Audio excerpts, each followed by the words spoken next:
রোজকার একইভাবে বাঁধাকপি রান্না করে যদি একঘেয়েমি হয়ে যায় তাহলে কিন্তু তোমরা এইভাবে বাঁধাকপিটা রান্না করে খেতেই পারো। নমস্কার বন্ধুরা, আমি মধুমিতা চলে এলাম আবার আজকে একটা নতুন রেসিপি নিয়ে। আজকে আমি বানাবো বাঁধাকপি, একটা সুন্দর রেসিপি, খেতে কিন্তু খুবই সুন্দর হয়।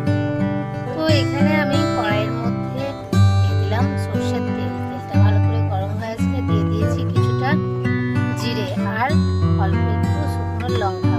এবার ওটা ভালো করে গরম হয়ে যাবার পর ওর মধ্যে দিয়ে দিলাম আমি কুচিয়ে রাখা বাঁধাকপিটা। এবার সমস্তটা বেশ ভালো করে কিছুক্ষণ ভেজে নিতে হবে। কিছুক্ষণ ভাজা হয়ে গেলে ওর মধ্যে দিয়ে দিয়েছি কুচিয়ে রাখা গাজর। এবার গাজরটাও বেশ কিছুক্ষণ ভেজে নিতে হবে। বাঁধাকপি আর গাজর ভাজা হয়ে গেলে এবার ওর মধ্যে দিয়ে দিলাম একটি টমেটো কুচি, আর দিয়েছি অল্প একটু গ্রেট করা আদা আর কয়েকটা কাঁচা লঙ্কা চিরা, আর দিয়ে দিলাম কিছুটা সিদ্ধ করে রাখা আলু। এবার ওর মধ্যে দিয়ে দেব পরিমাণ মতো লবণ, আর দিয়ে দিয়েছি পরিমাণ মতো চিনি।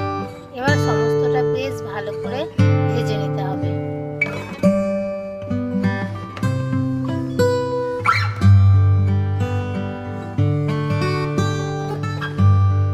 বেশ কিছুক্ষণ ধরে সমস্ত কিছু ভালো করে ভেজে নিতে হবে।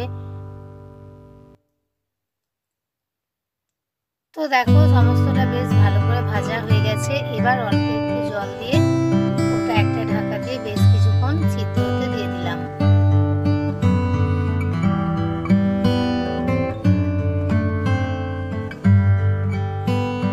তো কিছুক্ষণ সিদ্ধ হয়ে যাবার পর দেখো এখানে বাঁধাকপিটা কিন্তু খুব সুন্দরভাবে সেদ্ধ হয়ে গেছে। আর যেহেতু সেদ্ধ করা আলু দিয়েছিলাম তাই সমস্ত আলুটাকে ভালো করে ফুটে করে আমি ম্যাশ করে নিয়েছি।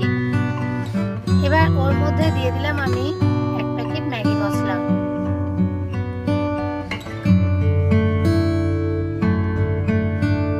ম্যাগি মশলা দিয়ে বেশ কিছুক্ষণ ওটা ভালো করে মিশিয়ে নিতে হবে। এবার নামাবার আগে দিয়ে দিয়েছি এখানে আমি 1 চামচ বাটার।